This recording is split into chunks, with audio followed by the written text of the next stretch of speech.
Hello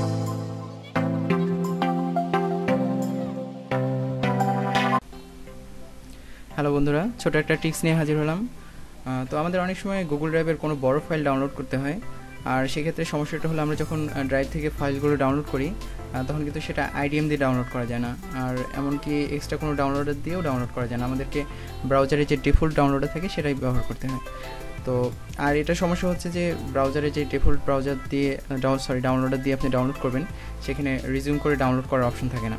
হ্যাঁ থাকে, কিন্তু বাট ম্যাক্সিমাম টাইম এটা ফেল হয়ে যায়। আপনি কোনো কারণে পুশ করলেন বা নেটে কোনো একটা সমস্যা হলো, পরে আবার ওটা রিজিউম করতে গেলে এটা ম্যাক্সিমাম টাইম ডাউনলোড ফেল হয়ে যায়। তো এখনকার বর্তমানে বেশিরভাগ ইউজাররাই মজিলা ফায়ারফক্স ইউজ করেন। তো মজিলা ফায়ারফক্সে একটা অ্যাডঅনস আছে, যে অ্যাডঅনসের মাধ্যমে আপনি আপনার কম্পিউটারে যদি আইডিএম ইনস্টল থাকে, আইডিএম দিয়ে ডাউনলোড করতে পারবেন গুগল ড্রাইভের ফাইলগুলো। এছাড়া যে এক্সট্রা কোনো ডাউনলোডার থাকবে সেটা আপনি সিলেক্ট করে দিতে পারবেন, ওইটা দিয়ে আপনি ডাউনলোড করতে পারবেন। তো চলুন দেখি এটা কীভাবে কাজ করে। তো আমি মজিলা ফায়ারফক্সে প্রথমে অ্যাডঅনসে যাচ্ছি। তো অ্যাডঅনসে যাওয়ার পরে এখানে এক্সটেনশন থেকে এখানে ফ্ল্যাশগট লিখে সার্চ করবেন। তো ফ্ল্যাশগট লিখে সার্চ করলে এই যে ফ্ল্যাশগট মাস্ট ডাউনলোডার, এটা ইনস্টল করে নেবেন। তো এটা ইনস্টল করা হলে একবার এটা ব্রাউজারটা রিস্টার্ট যাবে, তো ব্রাউজারটা রিস্টার্ট দিয়ে নেবেন।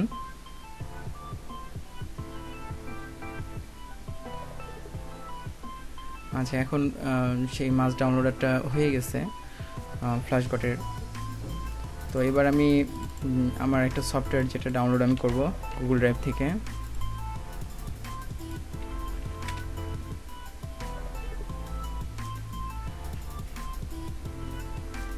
এটা ম্যাটল্যাবের একটা সফটওয়্যার, যেটা ফাইলটা অনেক বড়, এর জন্য অপস দেখাচ্ছে। আচ্ছা, এটার সাইজ হচ্ছে 5 GB।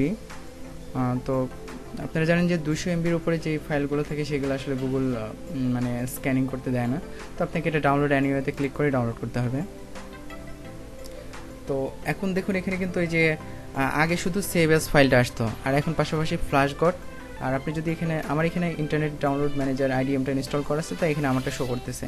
আপনাদের পিসিতে যদি অন্য কোনো ডাউনলোড ম্যানেজার থাকে সেটা শো করবে। তো এখানে ফ্ল্যাশগট দিয়ে তারপর আমি ওকেতে ক্লিক করতেছি। তো ওকেতে ক্লিক করলে দেখুন এই যে এখানে কিন্তু আমার সেই গুগল ড্রাইভের ফাইলটা চলে আসছে। তো আমি এখানে স্টার্ট ডাউনলোড ক্লিক করে সহজেই ডাউনলোড করতে পারবো। এখন এখানে 2, 4, 5, 10 ঘন্টা যাই থাকুক, আমি এখানে কোনো সমস্যা নেই।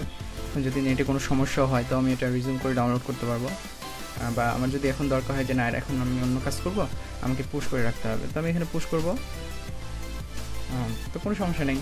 তারপরে যখন আমার কাজ শেষ হয়ে যাবে তখন আমি আবার স্টার্ট করে এটা পুনরায় ডাউনলোড করতে পারবো।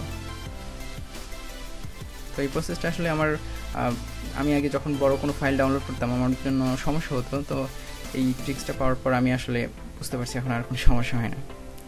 তো ঠিক আছে, আজ এ পর্যন্তই। সামনে এমন আরও অনেক ভালো টিপস পেতে আপন ব্লগের ইউটিউব চ্যানেলটাতে সাবস্ক্রাইব করবেন। আর এই টিউটোরিয়ালটা যদি আপনার বিন্দুমাত্র উপকার হয় তবে একটা লাইক দেবেন, আর ভালো লাগলে শেয়ার করবেন। ধন্যবাদ সকলকে।